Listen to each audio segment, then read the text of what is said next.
All right, hey guys, welcome back. Bear with me. I have some kind of a cold or a flu or something, so my voice isn't exactly holding up too well. I'm a little bit sick, but under the weather. But it's not holding me down, not keeping me at home from work or anything like that. So bear with me. My voice isn't normal today, and things like that. But anyway, we're here for my WWE Backlash review.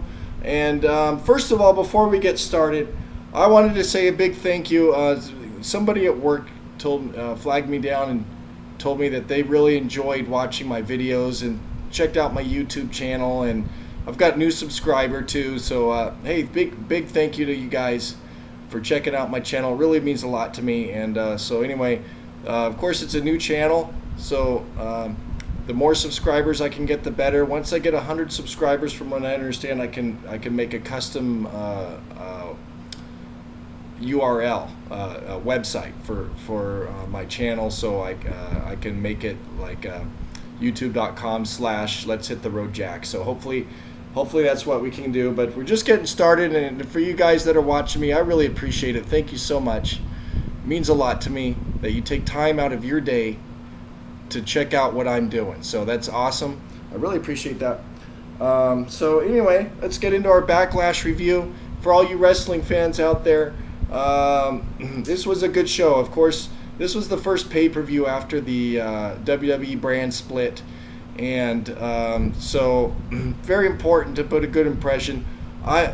Overall, I'm real happy that they did the brand split, because it gives you a reason to watch SmackDown. To be honest, I haven't watched SmackDown in years. It's been completely irrelevant as to what, everything that happens on Raw or the pay-per-views, and then they just throw some matches together for SmackDown. So now that there's separate brands, there's a reason to watch it. You want to see a specific superstar, he's only going to be on SmackDown. He or she, I should say, is only going to be on SmackDown. They now have their own title set. I'm not a big fan of, that's what I was afraid they were going to do, is put too many titles. They're going to start bringing all these titles in, and that's sure enough, that's what they did. So now there's for each brand, there's a women's championship, there's a tag team championship, and a world championship. And not to mention, they're probably going to bring in on Raw a cruiserweight championship. And there's even rumors now that SmackDown wants a cruiserweight division, so there might be 2 more championships on the way. Anyway, I think it's just, plus the United States and Intercontinental Championships, I think it's just too much. I would like to see, in an ideal situation, I would like to see 1 world champion, 1 tag champion, and 1 mid-card champion, being the Intercontinental, and 1 women's champion. So 4 belts, I think that's enough for the company. But of course, if they want to do a brand split, they've got to have, I guess, I guess they have to have their own championships for each brand. So anyway, I'm not a fan of that. Plus the new title designs, I'm not a fan of either. It feels very lazy to me that they took just the current championship designs and just cloned them and just recolored it. Like for SmackDown, it's blue and Raw is red. And I think it's just very lazy. I would like to see unique designs for each belt. But anyway, it is what it is. So anyway, first things first, let's talk about today's date is September 11th, 2016. And let's take time out to address that we all know what happened on September 11th, 15 years ago, anniversary today. I'll never forget it. It was my first or second day. I think it was my second day on the job at an airport. And when the 9/11 attacks happened, and I wasn't even aware of what was happening, and so I showed up to work, and my job there was a refueler. Basically, I was in charge of the fueling department at Fullerton Airport, and I just jumped in the fuel truck and started refueling airplanes like normal. I had no idea what was happening, and the control tower comes on the radio, tells me to park the truck and park it right now. And so I did, and then I asked the boss what's happening, and he told me there was planes crashing into the World Trade Center, and I didn't realize the scope of what was happening, and I was imagining little Cessna planes or little 2-seater planes, smacking into the side of the building, and I'm like, what's what's the big deal? Why are they closing all the airports over that? But I had no idea it was airliners smashing into high-rise buildings. So anyway, I went home and turned on the news, and I didn't even eat that day because I could not tear myself away from the television and what was happening that day, and how much plane after plane after plane was crashing, and then the World Trade Center and the Pentagon and then Pennsylvania, and then the president was in Air Force One somewhere and couldn't return to the White House for a while, and when's it going to stop, and where else are they going to attack? And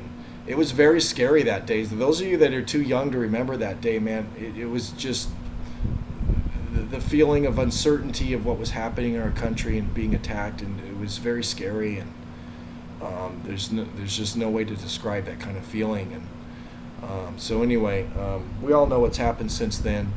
Hopefully we cannot be involved in foreign wars, but we have to remain vigilant.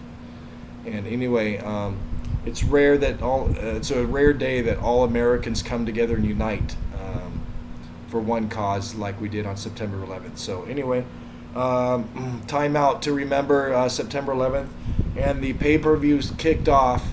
Backlash kicked off with a tribute. It took a moment out to remember what happened 15 years ago. And wow, 15 years. It's unbelievable it's been 15 years. It seems like yesterday. It really does. So that was an appropriate tribute for September 11th. So that's how they kicked off the pay-per-view. The pre-show started off with Baron Corbin versus Apollo Crews. I've not been a fan of Baron Corbin. I call him Baron Boring. I'm not a fan of his, but because he's not been his intensity level has not been where it is. He's got a lot of potential, very talented guy. But my opinion, he's not been living up to his potential. But very impressive match. It was on the pre-show where I felt it belonged, but I was impressed. I would not say it was a boring match. I think his intensity level has been a lot better than it's been, and it was a great matchup with Apollo Crews. Good chemistry in that match. Apollo Crews really showed all of his talents, and but Baron Corbin came out victorious. And I think people, the bookers like Baron Corbin for whatever reason. I think they see his potential. He's a potential main eventer in the future. He just needs to get a lot of polish on his character and bring up the intensity level. But I think bright things are in his future. So I was impressed. I will not call him Baron Boring for this match. Baron Corbin came out victorious, and I was impressed. So great job on that match. Apollo Crews looked fantastic as well. The main show started off with the women's, they call it the Women's Six-Pack Challenge to crown the first ever SmackDown Women's Champion. And I was really hoping for Becky Lynch. She was my favorite. I felt she was the one that deserved it the most as part of the Women's Revolution. The other participants were Natalya, who's been doing great job with her heel turn. And I've always been a fan of Natalya. I've always felt that she deserved more championships than she's received. But she's looking great right now with the heel turn. Naomi, not a fan of Naomi. I like her entrance. But if she put as much work into her in-ring skills as she does in her entrance, I would be a lot more impressed. Her moveset is absolutely horrible. None of it is I would call it wrestling moves. She calls it the rear end. It's a butt. I used to joke about it when I was a kid. You see a head butt. Oh, that would be funny if they had a butt with their ass. And that's what Naomi's finishing move is. It's a butt, and it's ridiculous. Not a fan. Very little of what she does in the ring is any kind of wrestling. Not a fan. She needs work. She's got a lot of potential. I love her energy level. I love her entrance. But if she put as much work into her wrestling skills as she does her in-ring entrance, it would be a lot better. But anyway, Naomi was in there. Alexa Bliss, I was very impressed with Alexa Bliss. Alexa Bliss. Her look is fantastic today. She's very young looking, energetic. I was impressed with her in-ring skills, and great future for Alexa Bliss if she hangs in there for the long run. So Carmella, I have to say Carmella, when she first started wrestling, I was not impressed, but her in-ring skills have dramatically improved in a short amount of time. And so we'll see. And she was in the final 2 for this match. We'll see what happens with Carmella. Really impressed with her. I wish she would lose the whole New Jersey gimmick, the moonwalk when she comes out. She doesn't do the moonwalk that well. I've seen very few moonwalks in general that are very good aside from Michael Jackson. Michael Jackson's the master of the moonwalk. But my feeling is if you're going to do a moonwalk and you're in entertainment business and you want to do a moonwalk, master the thing. Master the moonwalk. If you can't master it and be the best at it, or the second best to Michael Jackson, just don't do it. It looks dumb. Anyway, I think she should lose the whole New Jersey gimmick. The moonwalk thing, lose that stuff. It's really dumb. But other than that, her energy level's great. Her in-ring work is great. Bright future for her. Stay in there, Carmella. You're looking great. I see a bright future for you. Nikki Bella. I'll say this about Nikki Bella. Over the years, her in-ring work has dramatically improved. She's actually does very impressive work now. She had a very serious neck injury, and she returned from that. She had a 99% chance that she was never going to wrestle again. She had, hardware put into her neck, and she was cleared to return to the ring somehow. And it's pretty miraculous that she's back in the ring wrestling. So big props to her return. However, I've never been a fan of the Bellas. I was at first when they first came in, and the whole twin magic thing was unique. You've never seen that before, but I'm just not a fan of the Bellas. I'm not. And I know there's a big following for them, and I'm glad she's back and she didn't have to end her career with a bad injury, and she can hopefully end her career on her own terms. But I don't want to see Nikki Bella anymore. I really don't. And I'm sorry about that, but I'm over the Bellas. I'm not a fan. I want to see the new women's wrestling flourish. Hopefully her role will be as talent enhancement, and I'll get into that a little bit more later with one of the other matches. But her role should be as talent enhancement for the newer talent, where she can put over the upcoming stars of the women's division. So Nikki Bella was in the match. So I was very happy to see that the winner of the match, and it was a great match. All the women look great. I've got to give props to every single one of them. Their in-ring work was great, even Naomi. But their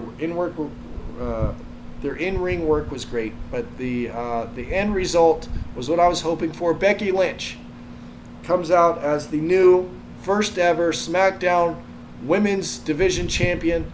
I was very happy to see that.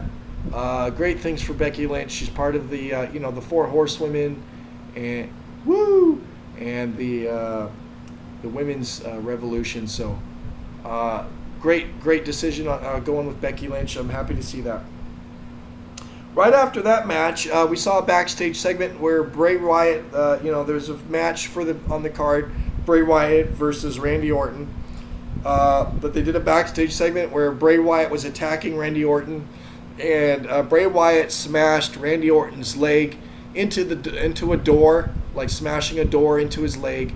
And so that left it questionable if there's going to be a match between Orton and Bray Wyatt because he injured his leg. So that's what happened there. Then we moved on to the tag team division. It was the Usos versus the Hype Brothers, the Hype Bros, which is Zack Ryder and the other guy, his name is escaping. You ain't hype.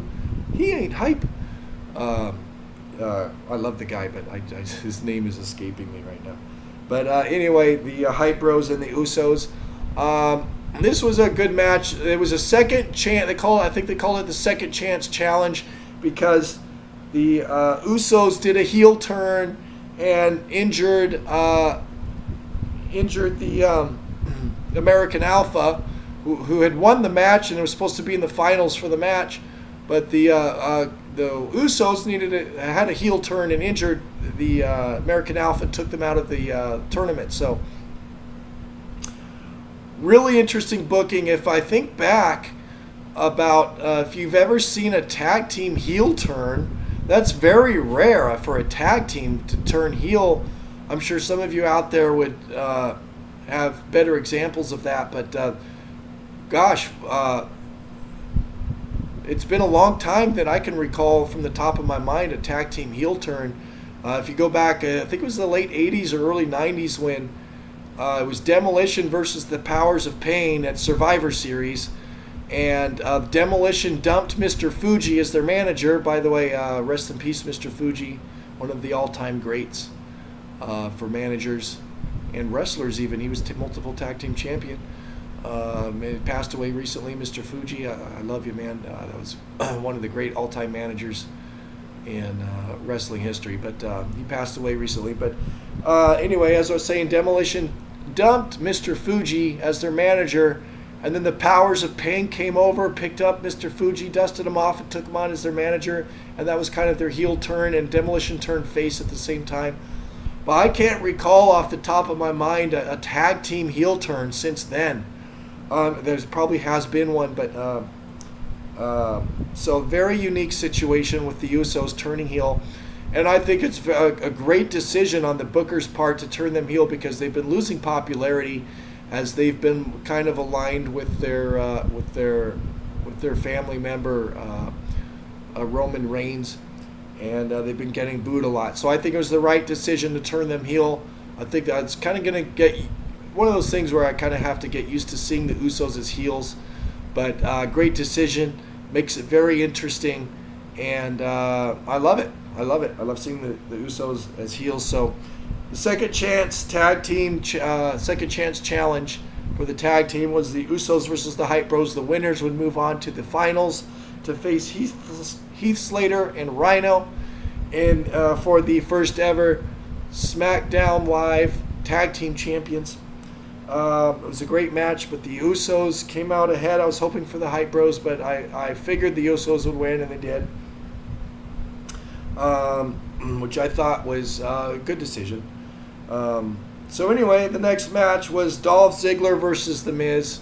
I thought it was a great sleeper match. Now, I love what they're doing with The Miz, his talking smack.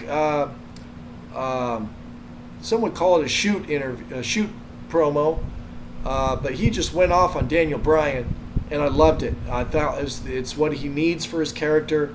He needs to get away from this goofy, well, not even get away from it, but he needs to change what he's been doing with this goofy A-list movie actor gimmick that he's got going, where he comes out looking like Beavis, Cornholio with the weird thing on his head, and he needs more intensity, and he needs a more serious gimmick for his character, and that's what he did. He brought intensity to it, which in turn brought prestige to the Intercontinental Championship title, and I love it. I love the intensity he brought. So anyway, it was Dolph Ziggler versus The Miz. My thoughts about Dolph Ziggler. There's something missing with I don't know if it's the booking or his character or what's going on with Dolph Ziggler, but man, they're dropping the ball with him. He's such a great talent. He could be a main eventer. He's been a former world heavyweight champion, but the intensity that The Miz has right now is what Dolph Ziggler seems to be missing. He hasn't gotten the push for a main event. He was kind of a mid-card talent, and then all of a sudden he gets a world title match, which just felt awkward, and just there was no build-up at all. He was just thrown into a world title match. We all knew he wasn't going to win it, and he didn't. So now all of a sudden he's in the Intercontinental Championship match with The Miz, but it just feels awkward. And they're talking like this is kind of the end of his career, and he needs to do something now with his career, and but they need the right kind of push for him, and it's not happening. So I was fully expecting The Miz, especially with his new intensity with the promo he did on Talking Smack, So I was not surprised to see the Miz win, and it was a sleeper match for this card. It was a really great match. Both people looked great, but I was not surprised to see the Miz win. Maurice helped out when the referee kind of got knocked down, and then the Maurice sprayed some kind of perfume or some kind of spray into Dolph Ziggler's eyes, and the Miz got the win, 1, 2, 3, and it made the Miz look like a heel. It made Dolph Ziggler look like he got screwed, and so it maintains the Miz's heel status, and Dolph Ziggler's a babyface. But I thought it was, besides that, it was a fantastic match. Really loved it, and hopefully we'll see. It sounds like it's not the end of that feud, so we'll see. Hopefully we'll see more great matches from them. But I'm really interested. Ever since WrestleMania 27, I've been wanting to see the Miz return to his main event status for the World Championship. You know, he main evented WrestleMania and against John Cena, and then of course The Rock was there at WrestleMania 27. But I've always wanted to see him return to main event status because I think he's a tremendous talent, fantastic in-ring work. His movies are great. Big props to the Miz. You know, when he first came into wrestling from reality TV, you know, he was on Real TV, on MTV, Real World, and I was really questioning how long he would last in the WWE, but he's really proven himself as a great wrestler, and big props to the Miz. I'd like to see him return to the main event status. Okay, moving on. So then it was time for Bray Wyatt versus Randy Orton. Of course, we didn't know what was happening with Randy Orton when he was attacked previously by Bray Wyatt. So Bray Wyatt comes to the ring. The referees handed a note saying that Randy Orton is not cleared to compete due to injury. So they count him out. Bray Wyatt's determined the winner. However, an impromptu, no-holds-barred match was Bray Wyatt versus Kane. I was real happy to see that because Kane, it's rumored this might be his last run as an in-ring competitor. I'm sure he'll do a lot of, he'll maintain a role backstage, but this might be his final run, and I would like to see him go out with a good push. And it was a no-holds-barred match. It was a great match. Kane, previous booking was terrible with Kane when they turned him into corporate Kane. I hated it. It was awful. It was not living up to Kane's potential as an in-ring competitor, and it just made him look terrible. So, and with the whole authority angle, and anyway, he needs to be portrayed as a serious in-ring competitor, and hopefully he can go out and as a legendary performer that he should be. So it was Kane versus Bray Wyatt. It was a great match. Made Kane look strong, made Bray Wyatt look strong. In the end, towards the end of the match, Randy Orton comes out. It's no holds barred match. That means no disqualification. Randy Orton comes limping out to the ring. He's not cleared to compete in the match, but he comes out there, gives Bray Wyatt an RKO, and Kane gets the pin, 1, 2, 3, and I thought that was great because it made Kane look strong. He won the match, but Bray Wyatt put on a great match as well. You could say he got screwed, so I'm sure we'll see more between Randy Orton versus Bray Wyatt in the future. Hopefully we'll see Kane. You know, I'm wondering what they're building up to for WrestleMania. So there's a lot of ways. You know, The Undertaker is also coming up to his retirement probably pretty soon. And of course we say that every year, but it would be appropriate if they book it right. If Kane was pushed more to a main event status, and Kane versus Undertaker, and it's both of their retirement matches. You know, they have a long storied rivalry, and that would be appropriate. However, I would also like to see another match with The Undertaker at WrestleMania, like Undertaker versus John Cena. So it'll be interesting to see what they do with Kane. But anyway, Kane looked strong here. He was actually getting cheered, and that was good to see for Kane, so good for you. So looking forward to see what happens with Kane. So on we go to the the Tag Team Championship match. Of course, the Usos won their match previously. And they advanced to the championship match against Rhino and Heath Slater. Of course, Heath Slater, what a great gimmick that is. He wants, the draft happened. He was not signed by Raw or SmackDown. Of course, we all know he's signed. He's got a WWE contract, but what a great storyline that he doesn't have a WWE contract and he's trying to get signed by either Raw or SmackDown. And if he wins the Tag Team Championship match, he's going to get his SmackDown contract, and his tag team partner is Rhino. Now on the pre-show, they did a interview segment with Rhino and Heath Slater.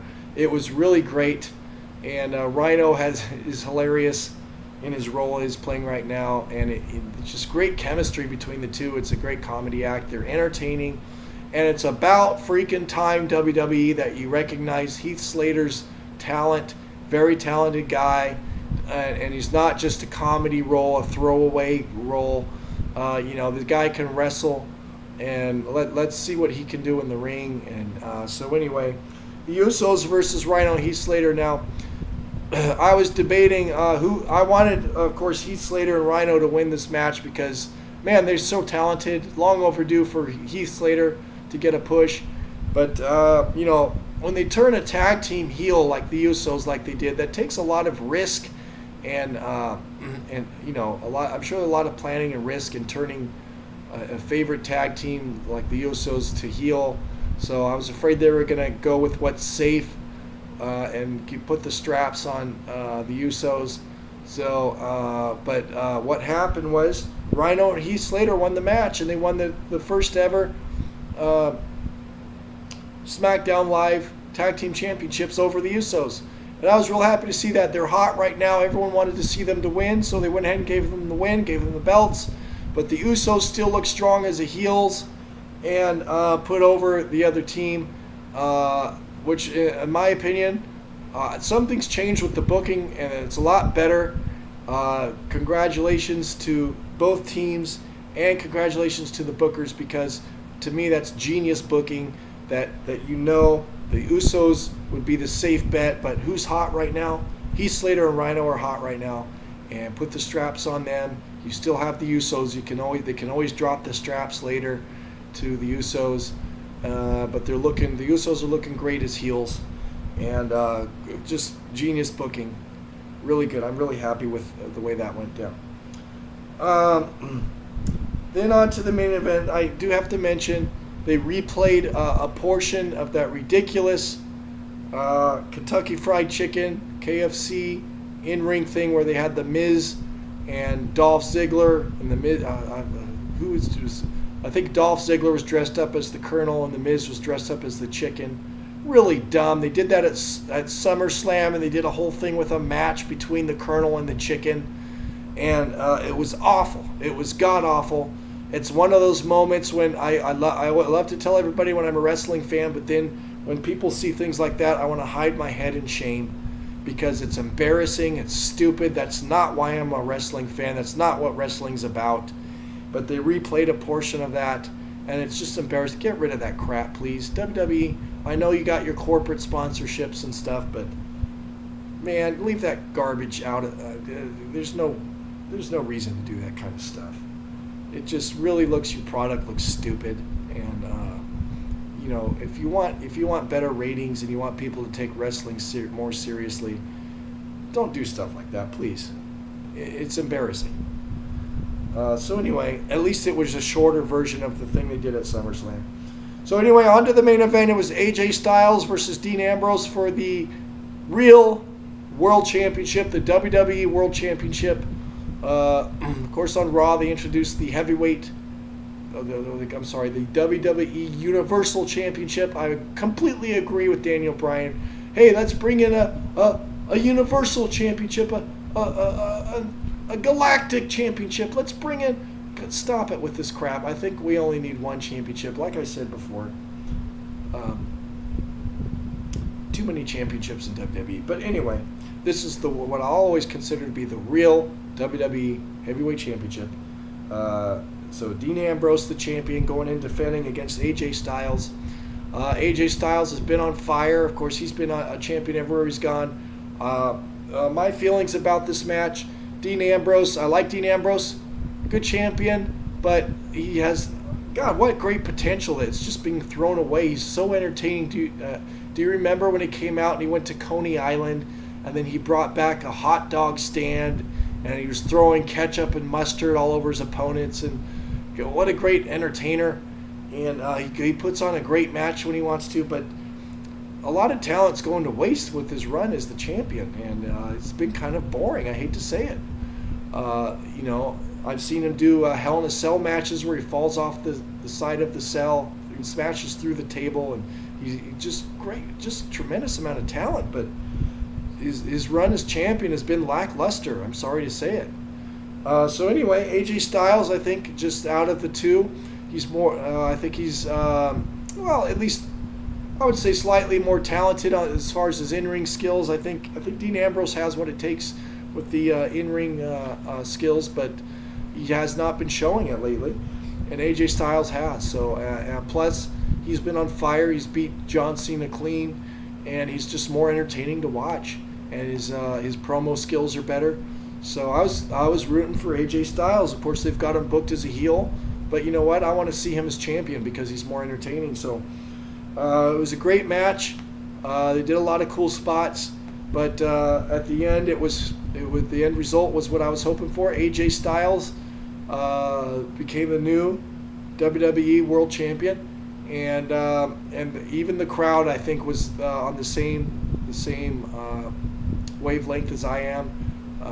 Because they were booing they were booing Dean Ambrose and cheering AJ Styles, and AJ Styles won the championship, so that's very good. I'm very happy with that.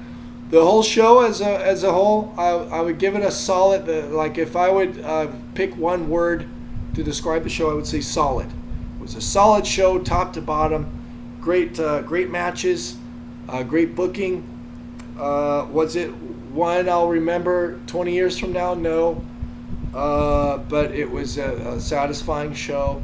I think they went in all the right directions with the booking, made the talent look great, built the storylines were great, built up. So I'm looking forward to more matches in the future. So I would give it a solid B for a grade scale, and good show. Good show made, and I'm happy that despite the new championships, it gives me a reason to watch SmackDown, and I'm real happy about that. So anyway, that's going to be my review today for WWE Backlash. Let me know your thoughts in the comments below. Of course, like and subscribe. Tune in very shortly. We're going to have more adventures on the road when we go out and do more fun activities. So I hope you enjoyed this video. So share with your friends, and stay tuned. We've got lots more videos coming up. And in 2 weeks, we've got the Raw's next pay-per-view, Night of Champions. So hopefully we'll get another video done for that one in 2 weeks. But in the meantime, stay tuned, and we'll I've got lots of exciting things coming up for more videos. So stay tuned, and we'll hit the road. Hope you enjoyed my WWE Backlash review. And we'll see you again very soon. And right on. Thanks for tuning in. Again, I appreciate your taking your time out of your day to watch my videos. And we'll see you again very soon. Bye-bye. Video over.